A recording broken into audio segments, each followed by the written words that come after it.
Bonjour à tous et à toutes.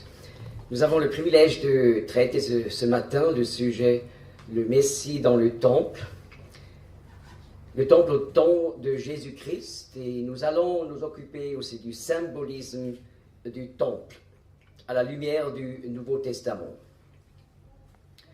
Voilà Jérusalem à l'an 30 après Jésus-Christ, à l'époque de Jésus-Christ. Vous voyez, le temple était une construction magnifique qui occupait le 10% de la surface de la ville de Jérusalem à l'époque. Et vous voyez donc sur le sommet du mont Sion ou Morijan, et voilà la vallée du Cédron qui sépare le mont du Temple du mont des Oliviers. Juste pour commencer, quelques remarques concernant le symbolisme. Donc, le sens spirituel du temple. Lorsque Jésus-Christ était au temple à Jérusalem, nous lisons en Jean 2, 19 à 22 d'un entretien avec les conducteurs du peuple juif d'autrefois. Jésus leur répondit: « Détruisez ce temple et en 3 jours je le relèverai. » Les Juifs dirent alors: « Il a fallu 46 ans pour bâtir ce temple et toi, en 3 jours tu le relèveras. » Mais lui parlait du temple de son corps. Donc, en la personne du Seigneur Jésus-Christ, Dieu était présent, le Dieu trinitaire était présent d'une façon unique. Et voilà, Jésus-Christ parle donc de son corps comme étant le temple de Dieu. Mais cela, il a dit au 2e temple, étant au 2e temple. Donc on comprend que le temple à Jérusalem est simplement une figure, un symbole de Jésus-Christ, le Messie, le Sauveur promis. Lorsqu'on lit dans le livre de l'Apocalypse, on apprend qu'il y a un temple original au ciel. Apocalypse 11, 19, « Alors le temple de Dieu dans le ciel fut ouvert. L'arche de son alliance apparut dans son temple, et il y eut des éclairs, des voix, des tonnerres, un tremblement de terre et une forte grêle. » Voilà, la Bible parle d'un temple dans le ciel. Et en quelque sorte, le temple à Jérusalem était simplement une représentation, une copie de l'original céleste. Mais lorsqu'on lit dans le Nouveau Testament, par exemple dans la première aux Corinthiens, l'apôtre Paul dit à l'église de Corinthe, 3 verset 16, « Ne savez-vous pas que vous êtes le temple de Dieu et que l'Esprit de Dieu habite en vous ?» Donc là, l'apôtre parle de l'Église, c'est-à-dire de la somme de ceux qui croient en Jésus-Christ comme leur sauveur, comme étant le temple de Dieu. Donc le temple à Jérusalem représente ce que c'est l'Église, la somme des croyants aujourd'hui. Mais dans la même lettre, Paul dit en 1 Corinthiens 6, 19, en parlant du croyant individuel, « Ou bien ne savez-vous pas que votre corps est le temple du Saint-Esprit, qui est en vous et que vous avez de Dieu, et que vous n'êtes pas à vous-même, car vous avez été achetés à prix.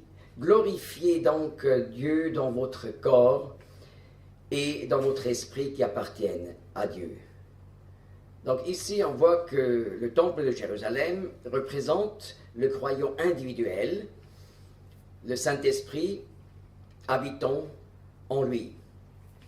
Eh bien, comment on peut réunir toutes ces pensées? C'est tout simple. Il faut retenir 3 termes. Archétype, copie et signification. N'est-ce pas? Le temple céleste est donc l'archétype céleste. Et le temple à Jérusalem est simplement une copie de ce temple céleste. Mais, et l'archétype et la copie ont une signification spirituelle, parlant du Messie, Jésus-Christ, de l'Église et de chaque croyant. Quand on retient cela, on peut beaucoup mieux comprendre les détails du symbolisme du temple. Maintenant, juste pour introduire une vue d'ensemble du temple d'autrefois, à l'époque de Jésus-Christ. C'est la vue depuis l'Est, donc depuis le mont des Oliviers. Vous voyez là l'esplanade du temple avec ses 144 000 mètres carrés. Pour mieux se représenter ce que cela veut dire, on pourrait y mettre toutes les cathédrales connues d'Angleterre, et on aurait encore de la place. Vous voyez au centre, il y a le temple proprement dit, une maison d'une hauteur de 100 coudées, ce qui représente 52,5 mètres, donc un bâtiment aujourd'hui de plus de 20 étages, merci. Et voilà, couvert d'or. Et là où il n'y avait pas d'or, c'était du marbre blanc. Entouré par une cour intérieure, avec plusieurs bâtiments, maisons. Ensuite, une deuxième cour appelée la cour des femmes. Ensuite, vous voyez, tout cela est établi sur un carré de 500 sur 500 coudées. Cela représente en quelque sorte l'esplanade du temple à l'époque du roi Salomon, qui a bâti le premier temple à Jérusalem. Et à l'époque de Jésus-Christ, c'est-à-dire à partir de 19 avant Jésus-Christ, le roi Hérode, qui était institué par les Romains comme roi sur le peuple juif, voulait se faire aimer par les Juifs. Il a donné énormément d'argent pour que les Juifs puissent rénover et agrandir le temple. Et ils l'ont agrandi à la double surface. Vous voyez, ils ont agrandi surtout vers le nord. Là, ils ont même rempli une vallée. La vallée de Bethséda était remplie pour agrandir la surface. Ici, on a agrandi vers l'ouest et aussi vers le sud. Non pas vers l'est, parce que là, la vallée du Cédron était aussi profonde qu'il était impossible de la remplir. Eh bien, ce carré de 500 sur 500 coudées restait toujours l'esplanade vraiment sainte du temple. Et tout le reste, c'était simplement ajouté. Et cela surtout pour recevoir les non-juifs à Jérusalem. Car exactement il y a 2000 ans, il y avait énormément de non-juifs dans l'Empire romain qui avaient assez de cette notion de Dieu, de la religion gréco-romaine. Des dieux qui commettent adultère, qui tuent des autres dieux, qui violent des femmes. Mais comment, qu'est-ce que ça veut dire? Ils avaient assez de ça, et ils ont entendu le peuple juif adore un seul Dieu, qui ne fait pas partie de la création de l'univers, qui est éternel, un Dieu juste, un Dieu d'amour. Et c'était attirant. Et ainsi, beaucoup de non-juifs sont régulièrement venus à Jérusalem pour le connaître. Donc il fallait de l'espace pour les recevoir, et c'est pour ça qu'on a agrandi donc, la cour des nations, la cour des peuples non-juifs. Ici, vous voyez la même vue depuis l'Est aujourd'hui. voyez, c'était esplanade, c'est toujours encore la même surface de 144 000 mètres carrés. Mais maintenant, là, au centre, où se trouvait le lieu très saint, dans le temple proprement dit, se trouve aujourd'hui le Dôme du Roc. Donc, une sorte de mosquée. Et les musulmans, lorsqu'ils sont arrivés au 7e siècle après Jésus-Christ, donc conquête de Jérusalem, 638, ils ont établi donc cette maison sur le rocher qui, en fait, est le sommet du mont du Temple, pour montrer la supériorité dans leurs yeux de l'islam au-dessus du judaïsme. Et au sud, ils ont construit une deuxième mosquée, la mosquée El-Aqsa, orientée vers la Mecque.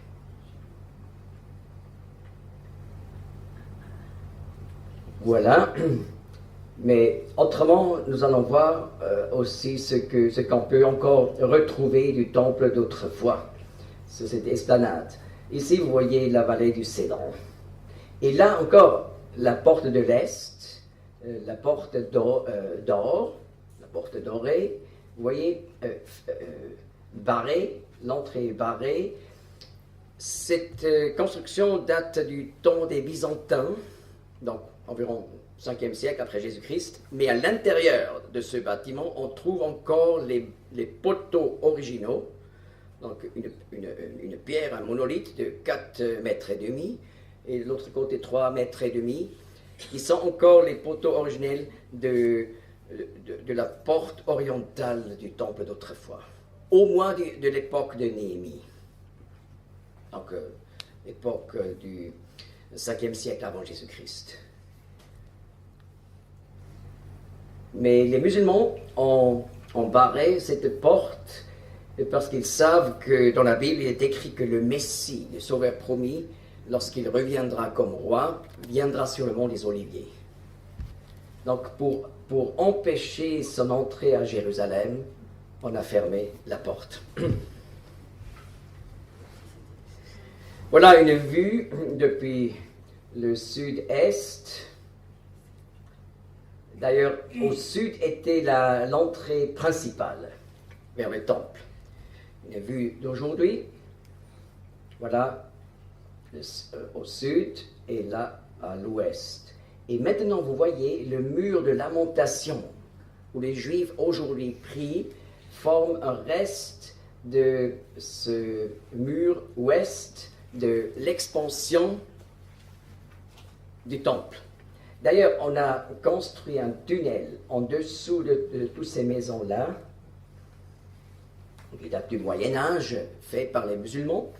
Eh bien, on a retrouvé la continuation du mur de lamentation jusqu'au bout. Donc aujourd'hui, on connaît des restes archéologiques de ce mur sur toute sa longueur de 485 mètres. Comme j'ai expliqué au sud, c'était l'entrée principale, la double porte, appelée aussi la belle porte, avec un escalier d'une largeur de 64 mètres, pour recevoir des milliers de ceux qui venaient adorer au temple. Là, la triple porte était destinée que pour des sacrificateurs. C'est pour ça, vous voyez, l'accès était beaucoup moins large.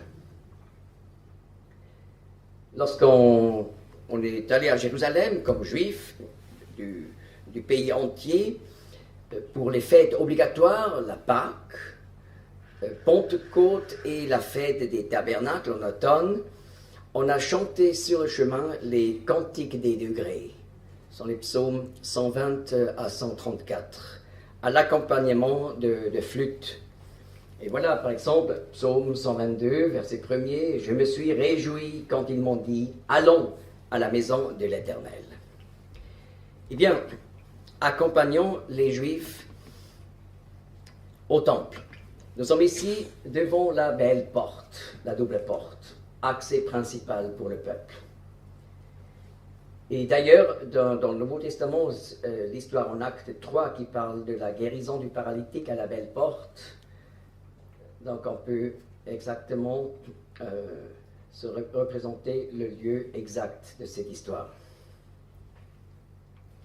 Et maintenant, je vais vous montrer une partie de cette entrée là, à droite, qui est encore visible aujourd'hui. Ça a été barré il y a longtemps, l'entrée, et voyez cette maison du temps des Byzantins, on devrait mettre ça de côté pour voir tout de la belle porte. Mais ainsi, on obtiendra encore plus de problèmes à Jérusalem. Alors, on ne fait pas. Mais ici, vous voyez, cette décoration au-dessus de l'entrée, ça date du temps des musulmans, mais ça, c'est encore la pierre originelle. Donc, au-dessus de l'entrée, et cette arche que vous voyez là, pour éviter que cette pierre se brise, on a donc construit une sorte d'arche pour mettre le poids du mur en dessus sur le poteau et non pas sur cette pierre qui est juste sur l'entrée. Et voilà le Talmud, qui est le commentaire biblique le plus important dans le judaïsme, explique qu'on est entré à droite et sorti à gauche. Sauf, dit le Talmud, dans le traité Midot, qui explique dans le détail les mesures du temple d'autrefois, sauf si on avait des difficultés, des problèmes, on avait le droit d'entrer à gauche. On se demande pourquoi. Eh bien, afin que ceux qui sortaient savaient, voilà, c'est un homme qui a des problèmes. Et l'encourager. En disant par exemple que celui qui habite dans cette maison te console. Et ainsi, on a donc fait de la cure d'âme, relation d'aide, mais tout naturellement. Comme le dit le Nouveau Testament pour l'Église, 1 Thessaloniciens 4, 18, consolez-vous donc l'un l'autre par ces paroles. Ou quelques versets plus tard, c'est pourquoi exhortez-vous les uns les autres et édifiez-vous l'un l'autre comme aussi vous le faites. Donc c'est une chose qui devrait être normale dans l'Église, s'encourager les uns les autres, aussi lorsqu'on s'invite en privé. Maintenant, je lis quelques versets de l'histoire du paralytique à la belle porte. Et voyez encore cette pierre-là, juste devant l'entrée barrée, mais l'entrée d'autrefois, c'est encore la pierre originelle du sol. Alors, lorsque on a mis, comme l'histoire le dit, le paralytique chaque jour pour demander l'aumône à ceux qui entraient dans le temple, alors, sans doute, il était assis ici. Vous pourriez encore aujourd'hui faire une photo de vous jouant le paralytique d'autrefois. Donc, même les mètres carrés, on peut encore identifier. Acte 3. Pierre et Jean montaient au temple à l'heure de la prière, la 9e. Donc, on compte dès le matin, 6 heures. 9e heure, c'est donc 15 heures pour nous. Et voilà, c'est le moment où on a mis chaque jour le dernier sacrifice sur l'autel, le sacrifice d'Holocauste du soir. Et le premier d'ailleurs, on a mis à 9 heures le matin. L'Holocauste du matin, c'est le moment où on a ouvert les portes pour donner accès au peuple. Et entre ces deux holocaustes, on a mis sur l'autel tous les autres sacrifices qui étaient qui étaient des dons, des libres dons, etc. Alors, depuis 9 heures à 15 heures. Et ce qui est remarquable, quand on lit les évangiles du Nouveau Testament, Jésus-Christ a été cloué à la croix à 9 heures le matin. Donc, au moment où on a mis l'Holocauste du matin. Et il est mort à 3 heures l'après-midi, au moment où on a mis le dernier sacrifice. Donc, pour symboliser que lui, comme sacrifice à la croix, il a accompli les sacrifices qui étaient simplement des symboles du temple.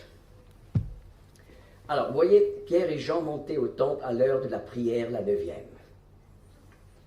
Au moment où l'on portait un homme infirme de naissance, qu'on installait tous les jours à la porte du temple appelé la Belle, pour demander l'aumône à ceux qui entraient dans le temple. Voyant Pierre et Jean sur le point d'entrer dans le temple, il leur demandait l'aumône. Mais Pierre fixa les yeux sur lui, ainsi que Jean, et dit « Regarde-nous ». Il les regardait attentivement, s'attendant à recevoir d'eux quelque chose. Mais Pierre dit « Je ne possède ni argent, ni or, mais ce que j'ai, je te le donne. Au nom du Messie Jésus le Nazaréen, lève-toi et marche. » Il se lève, il est guéri. Et le texte continue en disant qu'il a d'abord sauté devant la porte et ensuite il est entré au temple avec Jean et Pierre. Eh bien, cet homme symbolise tous les êtres humains. Parce que, en fait, lui étant dehors, devant la porte de la maison de Dieu, il représente l'homme naturel qui, dès sa naissance, n'a pas de relation avec Dieu. Nous sommes en fait en dehors, devant la porte, sans relation avec Dieu, dès le ventre de la mère, infirme de naissance. Et voilà, il n'a jamais pu entrer. Et en plus, il était infirme. Donc, comme nous sommes en quelque sorte infirmes dans ce sens que nous sommes incapables de marcher selon Dieu, de pratiquer les commandements vraiment de la Bible. Eh bien, là, il fait une rencontre avec le Messie Jésus, le Nazaréen, comme le ressuscité. Et il est guéri. Alors, ça représente le moment où un homme réalise que Jésus-Christ est le Sauveur, qui seul peut nous pardonner nos péchés, mais aussi nous donner de la force de vivre selon Dieu. Nous sommes incapables, par nos propres moyens, par nos propres forces, mais Jésus-Christ peut donner la force pour marcher selon Dieu. Alors, le jour où on rencontre de cette façon Jésus-Christ, c'est un jour de joie. Alors on comprend si quelqu'un saute, n'est-ce pas, sans être un enthousiasme exagéré. Mais ce qui est remarquable, il y a plusieurs années, on a fait des excavations juste devant la belle porte et on a retrouvé les escaliers originels de l'époque, taillés du rocher du mont du temple. Et vous voyez que les marches ne sont pas toujours de la même grandeur, voyez.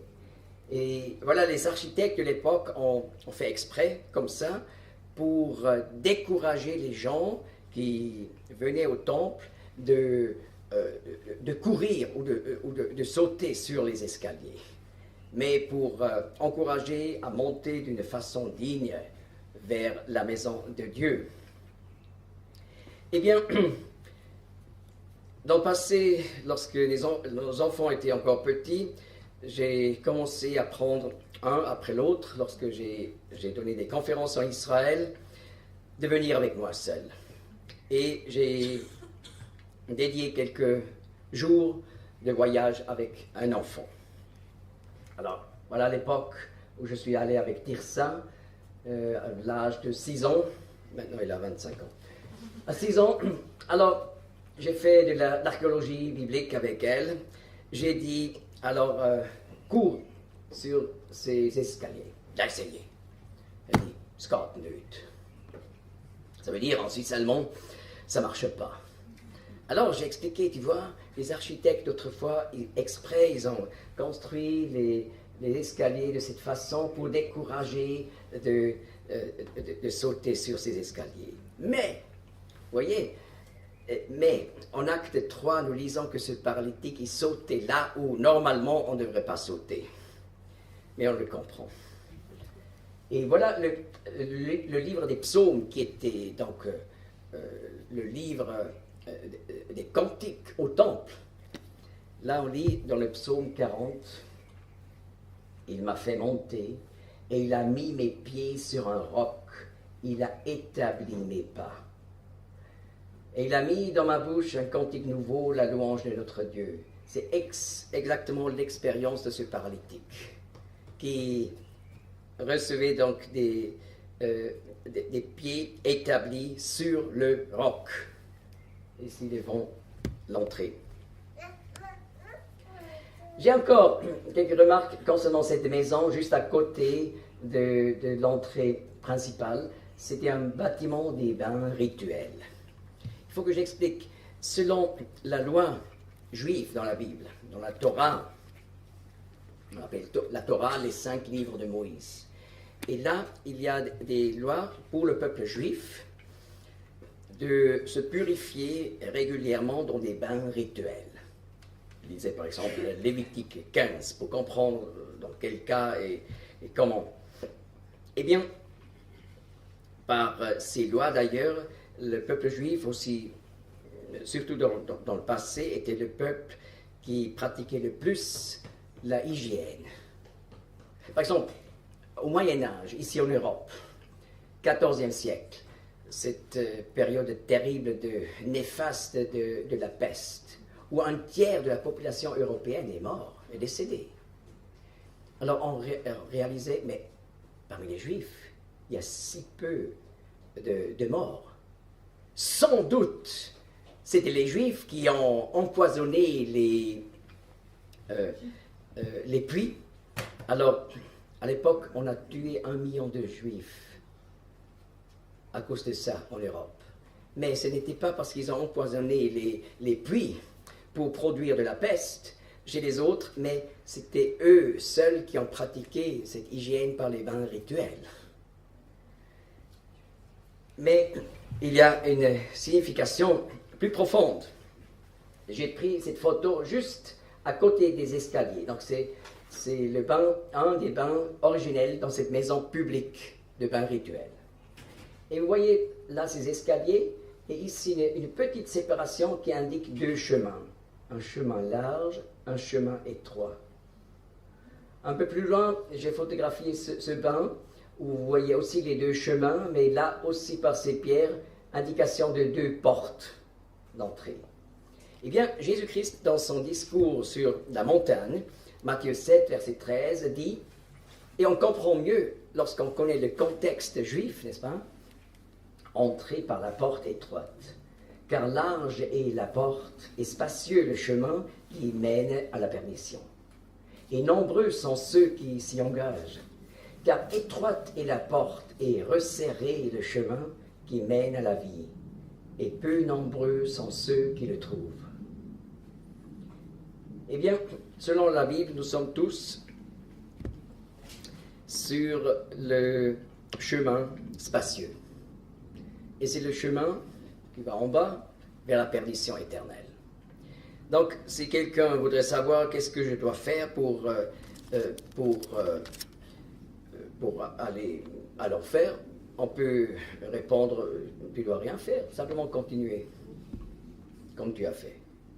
Mais la grande question, c'est comment on peut aller du chemin spacieux vers le chemin étroit. Eh bien, ici on le voit, on s'est mis entièrement dans plusieurs centaines de litres d'eau, et on a tourné 180 degrés pour monter dans l'état purifié sur le chemin étroit.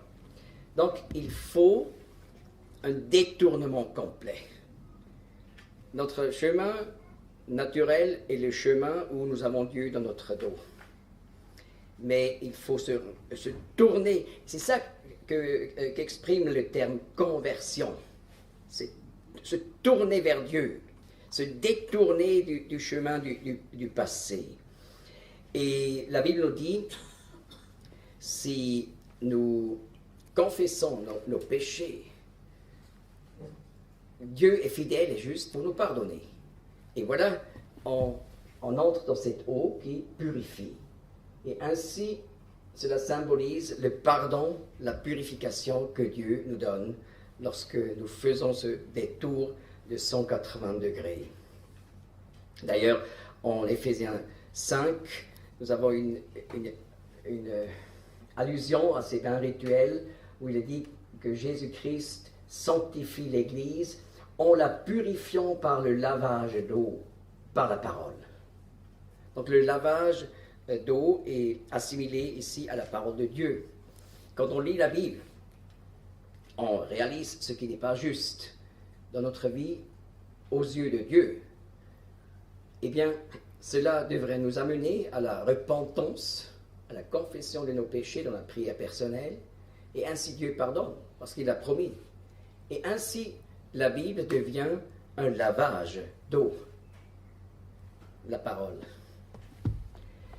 On a pu faire des excavations ici dans les dernières décennies, et vous voyez ici le reste de la belle porte, et on a trouvé des dizaines et des dizaines de bains rituels, avec tout un système de citernes pour apporter l'eau. Eh bien, nous sommes toujours devant la porte. Maintenant, nous entrons dans un tunnel et à la fin, on monte sur les escaliers sur l'esplanade du temple pour arriver juste vers la porte de Hulda, à l'ouest. Et vous voyez, c'est ça, l'entrée vers le carré de 500 sur 500 coudées. L'esplanade vraiment saint. Et pourquoi on appelle cette porte la porte ou les portes de Hulda? Ça n'a rien à faire avec la prophétesse Hulda dans la Bible. Mais Hulda, en hébreu, Hulda, veut dire taupe. Alors quand on passe par le tunnel de la double porte et aussi de la triple porte, on entre comme la taupe par un tunnel. Alors on monte sur l'esplanade du temple. Nous montons juste ici. Dans la structure, ces escaliers sont toujours là, présents. D'ailleurs, juste devant la mosquée El-Aqsa. Alors, il y a quelques jours, j'étais là avec un groupe de plus de 50 personnes, surtout de la France. Alors, j'ai expliqué, lorsqu'on était là, vous voyez, encore quelques mètres, et on aurait eu là le mur avec la porte d'Hulda. Ça n'existait plus, mais cette entrée existe, le tunnel existe toujours depuis la belle porte. Vous voyez encore le carré de 500 sur 500 coudées. Alors, on entre juste ici, par la porte de Hulda. On a retrouvé par les recherches archéologiques des dernières années exactement l'emplacement de ce carré saint, parce qu'il y a encore des restes archéologiques. Et on a exactement pu reconstruire ce carré.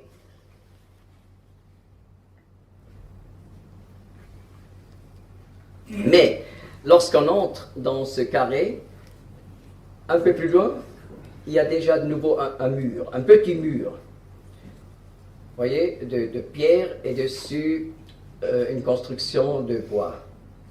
Et cela, c'est le mur mitoyen de clôture, qui était la séparation totale entre non-juifs et juifs. Les non-juifs étaient invités à venir à Jérusalem et au temple. Lorsqu'ils voulaient entrer dans le carré saint, il fallait aussi qu'ils prennent un bain rituel, mais ils avaient juste le droit de venir jusqu'au mur mitoyen de clôture, pas plus loin. C'était vraiment la séparation entre juifs et non-juifs. Et d'ailleurs, dans l'épître aux Éphésiens, Paul parle à des non-juifs qui sont devenus des croyants en Jésus-Christ le Messie. Et il dit en Éphésiens 2, verset 11, et cela écrit à l'an 62 après Jésus-Christ. C'est pourquoi, souvenez-vous qu'autrefois vous, les nations dans la chair, qui étiez appelées incirconcision par ceux qui est appelée la circoncision, faite de main dans la chair. Vous étiez en ce temps-là sans Messie, sans droit de cité en Israël et étrangers aux alliances de la promesse, n'ayant pas d'espérance et étant sans Dieu, en grec athée, ça veut dire sans Dieu, dans le monde. Mais maintenant, dans le Messie Jésus, vous qui étiez autrefois loin, vous avez été approchés par le sang du Messie, car c'est lui qui est notre paix, qui des deux, juifs et non-juifs, on a fait un et a détruit le mur mitoyen de clôture. Donc l'apôtre Paul explique, jusqu'à présent, dans le plan de Dieu, il y avait cette séparation entre Israël et les non-juifs. Mais dans l'Église, par laquelle une nouvelle économie, une nouvelle période a commencé, là c'est différent. Dans l'Église, nous avons donc l'union de juifs qui croient en Jésus-Christ et non-juifs qui croient en Jésus-Christ. Et là, il n'y a plus de mur mitoyen de clôture. Eh bien, à l'an 62, lorsque Paul a écrit cela, il y avait bien sûr à Jérusalem toujours ce mur mitoyen de clôture. Mais 8 ans plus tard, les Romains, dans leur guerre terrible contre les Juifs, ont détruit Jérusalem complètement. Il y avait plus d'1 million de morts parmi les Juifs. Et ils ont détruit complètement le temple et bien sûr également le mur mitoyen de clôture. Et depuis, le mont du temple n'était pratiquement plus jamais dans les mains des Juifs. Donc impossible pour rebâtir le temple à Jérusalem. Et cela jusqu'à aujourd'hui. Il n'est pas rebâti. Le mur mitoyen de clôture n'existe plus. Mais il est quand même remarquable, dans les 2000 ans passés, qui sont caractérisés par l'absence du mur mitoyen de clôture, la bonne nouvelle de Jésus-Christ, le Sauveur promis pour Israël et les non-juifs, a été annoncée dans le monde entier, sur les 5 continents du monde. Et effectivement, des millions de non-juifs ont reconnu Jésus-Christ comme leur Sauveur.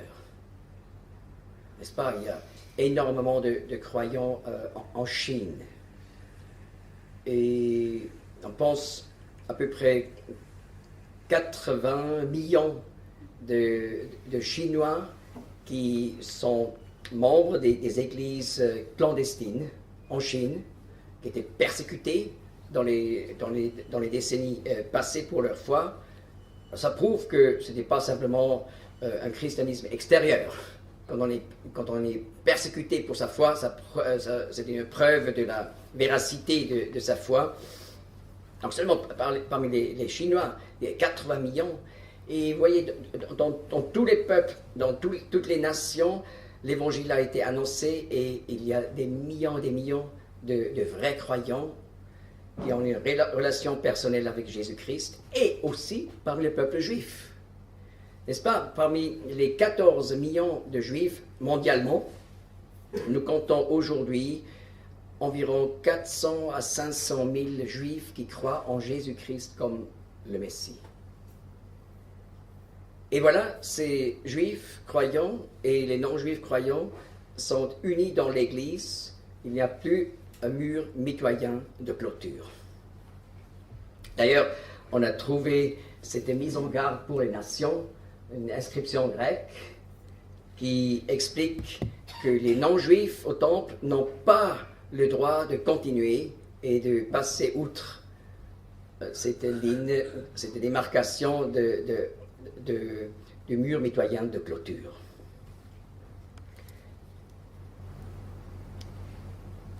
Donc c'est l'original c'est l'original qu'on a trouvé.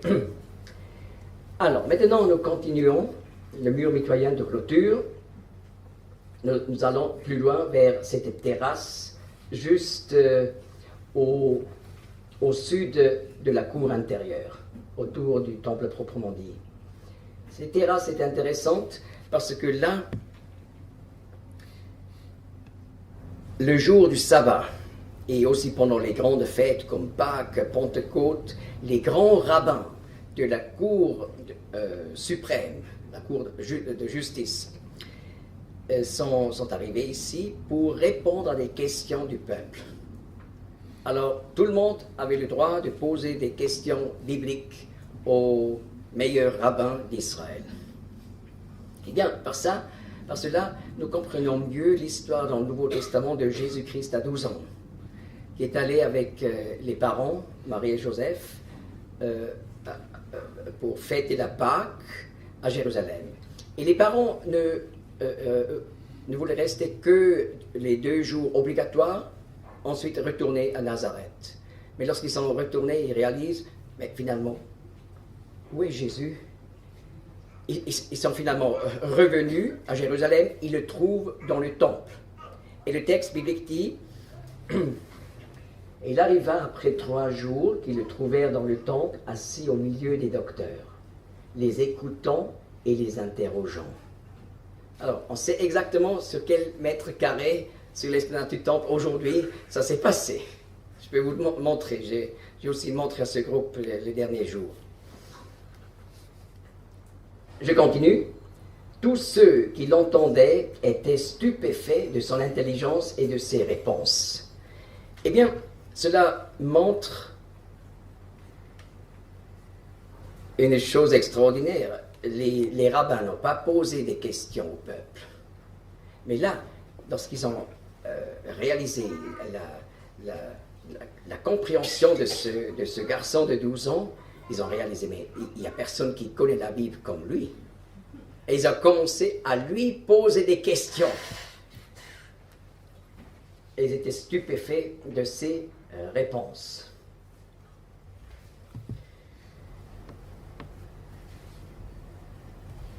Voilà, nous retournons. N'est-ce pas?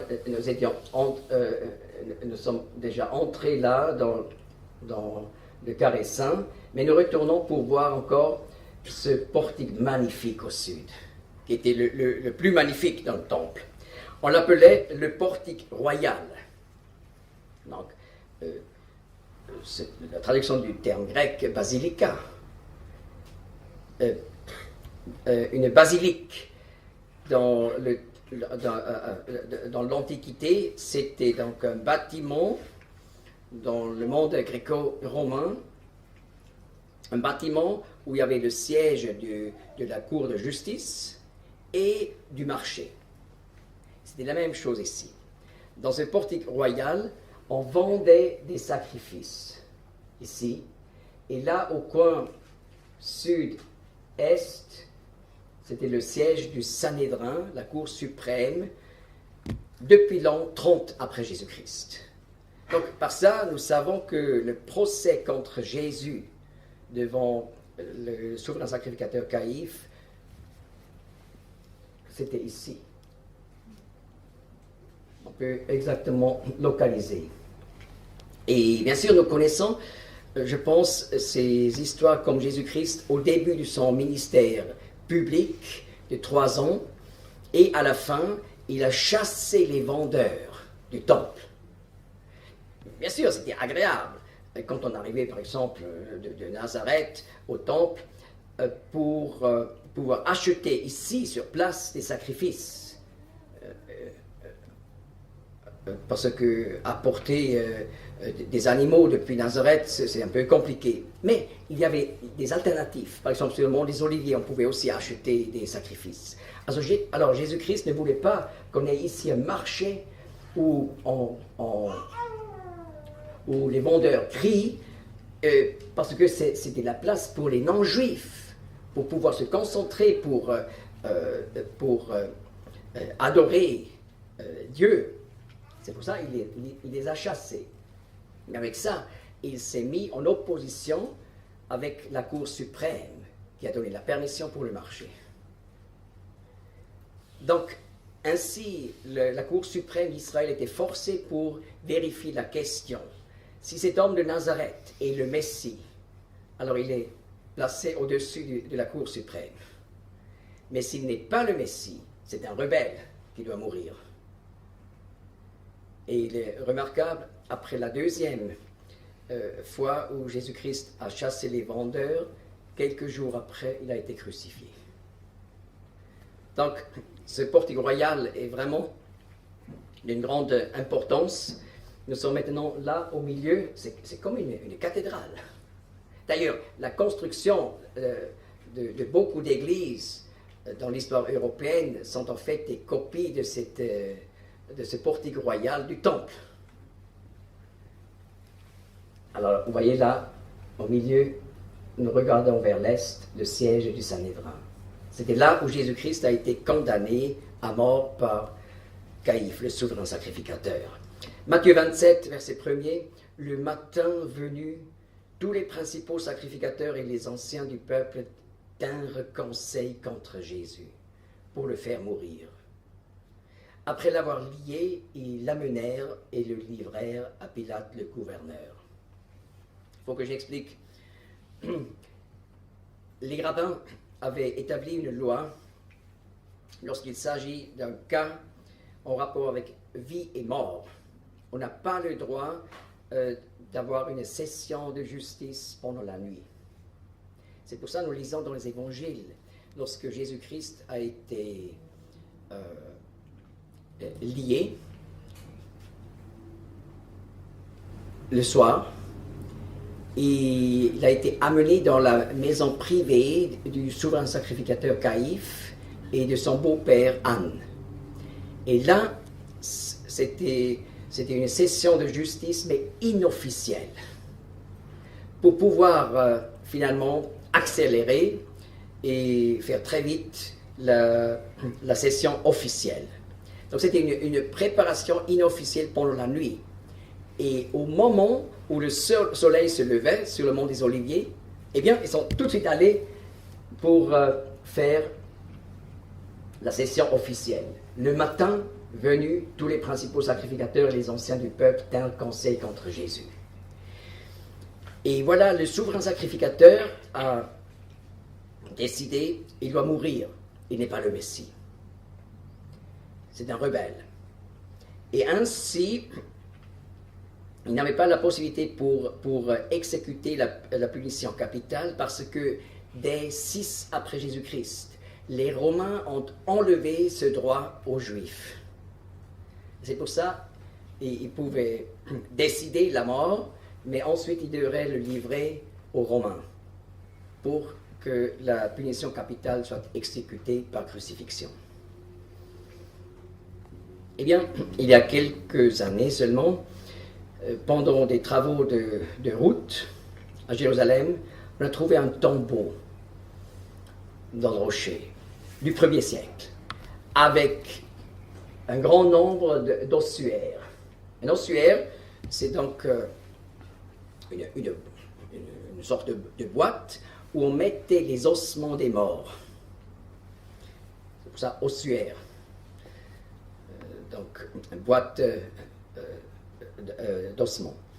Et voilà, parmi ces ossuaires, on a trouvé cet ossuaire-là, bien décoré. On connaît maintenant un tout grand nombre d'ossuaires du 1er siècle après Jésus-Christ. Mais normalement, ils ne sont pas décorés de cette façon. Tout de suite, c'était clair. Ça appartenait à une personne importante du 1er siècle. Mais à qui? Bien, il y a ici une inscription hébraïque. Yehoseph bar Kafa. Joseph, fils ou membre de la famille Caïphe.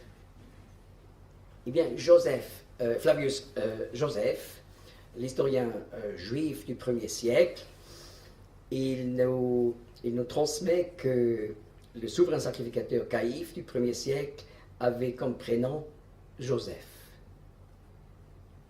Donc c'est l'ossuaire du souverain sacrificateur Caïphe qui a condamné Jésus-Christ à mort. Alors on se demande, mais que font ces ossements là-dedans? Eh bien, selon la Bible, ils attendent la résurrection. Car la Bible dit qu'il y aura une résurrection de ceux qui ont rejeté le Sauveur et ceux qui l'ont accepté.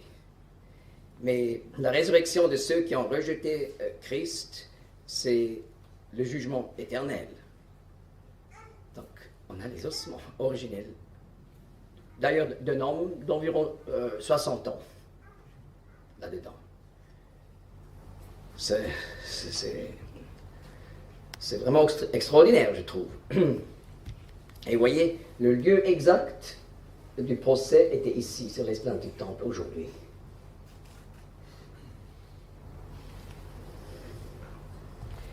Et voilà, pour éviter un problème avec la masse, le peuple, on a amené Jésus-Christ vers Ponce Pilate par le chemin le plus direct. Et voilà, à l'ouest, il y a ce pont qui mène directement vers le siège de Ponce Pilate. Aujourd'hui, vers la porte de Jaffa. Eh bien, lorsqu'on lit Matthieu 27, après l'avoir lié, ils l'amenèrent et le livrèrent à Pilate le gouverneur. Ça veut dire ils l'ont rejeté du temple pour l'amener là vers Ponce Pilate. Et Ponce Pilate, finalement, a décidé la crucifixion, n'est-ce pas? Et on l'a amené en dehors de la ville pour le crucifier dans une carrière ancienne sur un rocher, une hauteur de 12 mètres environ, pour le crucifier. Et voilà, cette porte, là vers Golgotha, le lieu du crâne, on l'a retrouvée. Dans les écrits de Flavius Joseph, on connaissait que dans le deuxième mur de Jérusalem, il y a là une porte appelée Sha'ar Yenat, la porte du jardin. Et dans les années passées, on a retrouvé cette porte. Eh bien, Hébreux 13, dans le Nouveau Testament, nous dit, c'est pourquoi aussi Jésus, afin de sanctifier le peuple par son propre sang, a souffert hors de la porte. Mais ce qui est remarquable, je reviens, ce mur ici vers la porte du rejet, on peut dire, du temple, c'est l'emplacement du lieu du mur de lamentation aujourd'hui.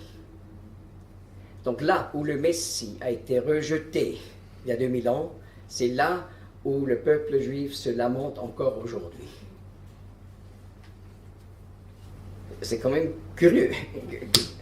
Et même sous cette arche-là, les hommes prient. Là, c'est les femmes qui prient, ça, le lieu des hommes. Vous voyez, on est là vers le mur,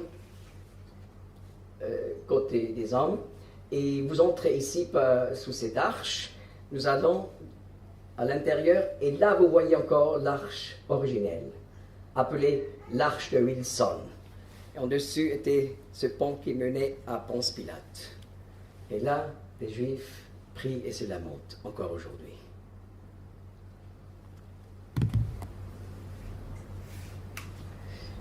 Eh bien, continuons. Encore une fois, une vue depuis l'Est. Vous voyez le portique royal. Et voilà le point le plus sensationnel pour avoir une belle vue du temple, était appelé le Fête du Temple. ce qui est mentionné dans le Nouveau Testament, le fait du temple. Et ici, vous voyez la porte de l'Est du temple, mais il faut expliquer qu'il y avait encore un mur de la ville en parallèle qui s'est uni juste après la porte de l'Est avec le mur du temple. Au nord, nous avons là le bassin d'Israël pour laver les sacrifices, la porte des brebis et ensuite la forteresse d'Antonia. Ou forteresse Antonia. Voilà, Luc 4 qui parle de cette histoire de la tentation de Jésus-Christ. Nous lisons Luc 4, verset 9. Le diable l'amena à Jérusalem, le plaça sur le faîte du temple. Il lui dit, si tu es fils de Dieu, jette-toi d'ici en bas. Car il est écrit, il donnera des ordres à ses anges à ton sujet pour te garder. Et ils te porteront sur leurs mains, de peur que tu ne heurtes ton pied contre une pierre.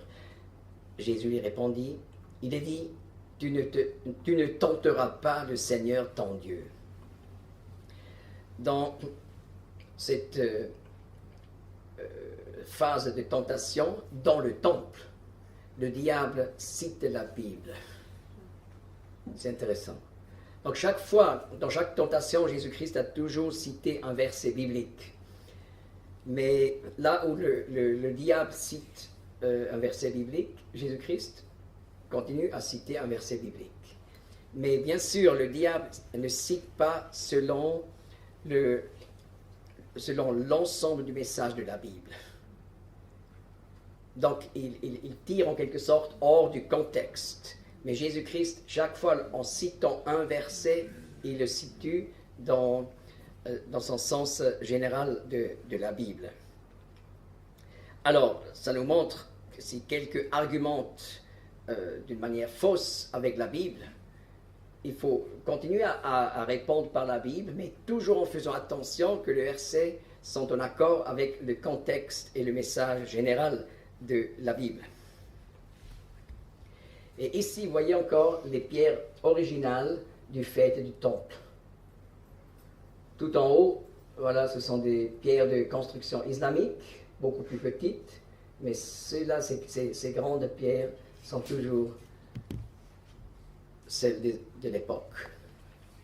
Jésus-Christ ne voulait pas faire un show en sautant du toit du temple, mais il est allé après en Galilée pour commencer son service public de prédication.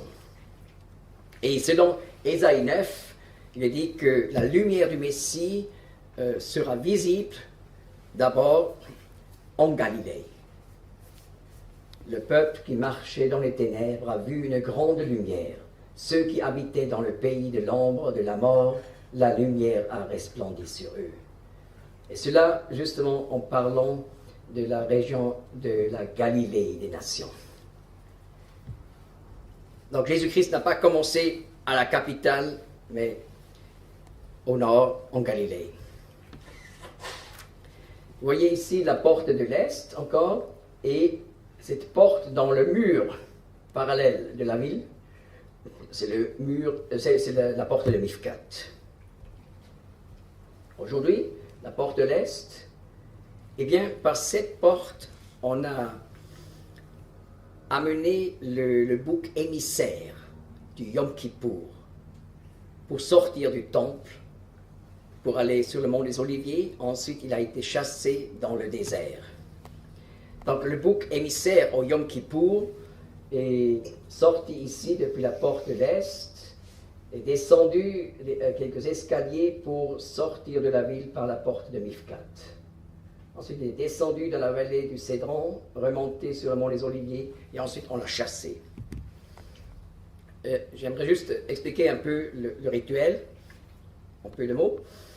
Lévitique 16 explique le rituel du Yom Kippour, le jour du grand pardon, où le souverain sacrificateur a mis les péchés d'Israël de l'an passé sur un bouc innocent, le bouc émissaire. pour que lui meure à la place du peuple. Eh bien, nous lisons, et Aaron, le souverain sacrificateur, posera ses 2 mains sur la tête du bouc vivant et confessera sur lui toutes les iniquités des fils d'Israël et toutes leurs transgressions selon tous leurs péchés. Il les mettra sur la tête du bouc et l'enverra au désert par un homme qui se tiendra prêt pour cela. Et le bouc portera sur lui toutes leurs iniquités dans une terre inhabitée. Et l'homme laissera aller le bouc dans le désert. Voilà le bouc Azazel qui sortait depuis la porte de l'Est, hors du temple, ensuite hors de la ville par la porte de Mifkat, pour aller au désert. Et là, il est mort. Il n'est plus jamais revenu. Donc, juste pour illustrer qu'il y a la possibilité pour obtenir le pardon de Dieu. Mais il nous faut quelqu'un qui meurt à notre place et qui éloigne pour l'éternité nos péchés. C'est ça le grand message du Yom Kippour. J'espère que vous êtes rétablis pour une dernière session. Eh bien, nous revenons au temple et nous regardons vers le portique de l'Est. On a vu le portique royal ici au sud, mais vous voyez, le portique de l'Est est appelé dans la Bible le portique de Salomon. Pourquoi? Parce que nous savons que le temple a été agrandi vers le nord, vers l'ouest et vers le sud. Et vous avez bien compris, le mur de lamentation est encore un reste de ce mur de l'extension vers l'ouest. Donc ce n'est pas un reste du temple de Salomon, mais c'est un reste du 2e temple, c'est-à-dire du temple à l'époque de Jésus-Christ. Et voilà, la ligne de la mur est n'a jamais changé depuis Salomon. C'est pour ça qu'on appelle le portique de Salomon, avec raison. Mais lorsque vous lisez le Nouveau Testament, on réalise que c'est un livre juif. N'est-ce pas? Il y a bien des juifs orthodoxes qui ont appris à la maison jamais lire le Nouveau Testament. C'est un livre des païens, des non-juifs. Et lorsque on commence quand même à lire le Nouveau Testament, on réalise, mais c'est pas vrai. C'est un livre juif, dans un contexte juif. Et Jésus était juif. Et voilà, dans le Nouveau Testament, on a tant de connexions avec le temple juif à Jérusalem, que justement j'ai écrit ce livre de 700 pages, Le Messie dans le temple, qui traite toutes les allusions et les relations du Nouveau Testament avec le temple à Jérusalem. Et il fallait 700 pages. Ça montre combien de détails on y trouve. Eh bien, en rapport avec le portique de Salomon, nous lisons en Jean 10, verset 23, « Jésus se promenait dans le temple au portique de Salomon. » Et le contexte explique que c'était au cours de la fête de Hanouka. Hanouka, c'est une fête juive en décembre. À Jérusalem, on peut avoir de la neige sur l'esplanade. Temps froid, temps de ténèbres. Et là, des conducteurs du peuple s'approchent en disant « Maintenant, dis si tu es le Messie ou pas. » Et Jésus-Christ dit « Quand je vous le dis, vous ne le croyez pas, parce que vous ne faites pas partie de mes brebis. » Ensuite, il dit « Mes brebis, écoute-moi ma voix. » Et voilà, il y avait une minorité dans le peuple juif à l'époque qui croyait en Jésus-Christ comme le Messie. Mes brebis écoutent ma voix, et je leur donne la vie éternelle. Et ils ne périront jamais, et nul ne les ravira de ma main. Donc dans un temps froid, et même de glace, un temps de ténèbres, Jésus-Christ annonce la sécurité du salut de ceux qui croient en lui, dans le portique de Salomon. Mais plus tard, dans le livre des Actes, donc après la crucifixion, résurrection, Pentecôte. Depuis Pentecôte, ces 3000 Juifs qui, au jour de la Pentecôte, ont accepté Jésus-Christ comme le Messie, ont commencé à se rassembler. Et voilà, des milliers se sont ajoutés après. Et ils se sont rassemblés au portique de Salomon chaque jour. Donc, vous voyez, le christianisme commence dans le temple juif, où la première église se rassemble dans le temple juif. Et bien sûr, c'était au début que des juifs qui faisaient l'église. Et voilà, Acte 5, verset 12, ils étaient tous d'un commun accord au portique de Salomon. Et ils ont confronté chaque jour leurs confrères avec le message de Jésus-Christ ressuscité. Et si vous continuez à lire, il est dit que beaucoup des sacrificateurs sont devenus des croyants à cette époque. Parce qu'ils ont réalisé, mais on a offert tout le temps des sacrifices au temple. Et quelle est la signification de ces sacrifices? Eh bien, c'était des symboles parlant du Messie qui un jour viendrait pour mourir pour nos péchés, le juste pour les injustes, pour nous amener à Dieu. Ils ont compris le symbolisme. Et c'était pour eux tellement clair de devenir des croyants en Jésus-Christ. En plus, un chapitre important dans l'Ancien Testament, Ésaïe 53, parle du Messie. Et aussi les grands rabbins d'autrefois ont dit, Ésaïe 53 parle du Messie. Et ce chapitre parle du Messie qui est rejeté par la masse de son peuple et qui meurt comme sacrifice pour nos péchés. Eh bien, ce chapitre n'est jamais lu dans les synagogues. Parce qu'on ne peut pas lire tous les chapitres de la Bible dans la synagogue. On lit chacun tous les 5 livres de Moïse et quelques portions des prophètes. Mais dans le choix des portions des prophètes, Ésaïe 53 n'y figure pas. Eh bien, un juif orthodoxe qui va régulièrement à la synagogue, il ne connaît pas Ésaïe 53. Parce que c'est aussi rare comme dans la chrétienté que les gens ne lisent vraiment pas la Bible tout entière à la maison. Donc seulement si on fait des études approfondies de la Bible, on s'aperçoit d'Ésaïe 53. Mais c'est une occasion pour dire, dans la discussion avec des juifs orthodoxes, est-ce que vous connaissez Ésaïe 53? Il faut le lire. Et je peux vous dire, l'impact de ce chapitre est incroyable.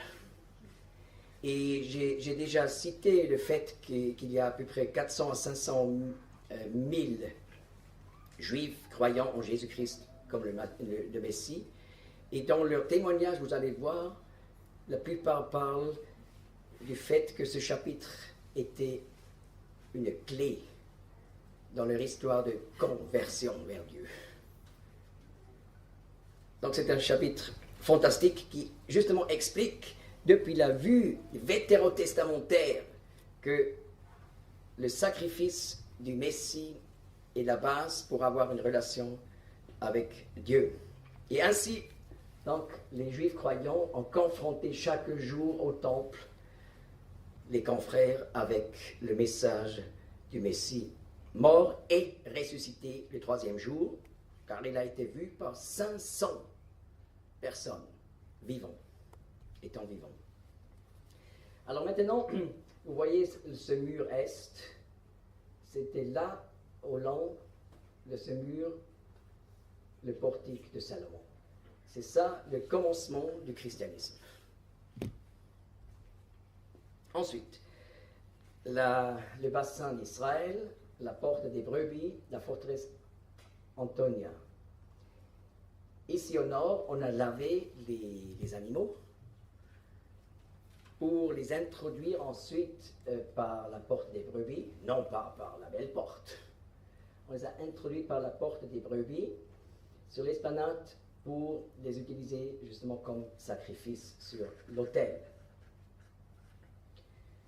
Alors, on les a lavés, ainsi ces animaux étaient, on peut dire, purifiés pour être vraiment un type du Messie, le Sauveur sans péché qui meurt pour nos péchés. Et voilà, la forteresse Antonia a été bâtie pour protéger l'esplanade du temple. Mais plus tard, les Romains ont pris possession et ils ont mis donc 600 soldats qui ont gardé la ville de Jérusalem depuis la forteresse. Ici, vous voyez la porte des brebis au nord. Et ainsi, on comprend mieux des paroles de Jésus-Christ dans les évangiles. Jean 10, Jésus leur dit encore, en vérité, je vous dis que moi, je suis la porte des brebis. Verset 9, moi, je suis la porte. Si quelqu'un entre par moi, il sera sauvé. Il entrera et sortira et il trouvera de la pâture. Et ça veut dire, je suis la porte des brebis. Eh bien, sachant que c'est la porte où on apportait les sacrifices, pour ensuite, vers l'autel, confesser les péchés personnels, et ensuite on a égorgé les sacrifices innocents. Un mouton n'a jamais fait de péché, n'est-ce pas? Un innocent meurt à la place du coupable.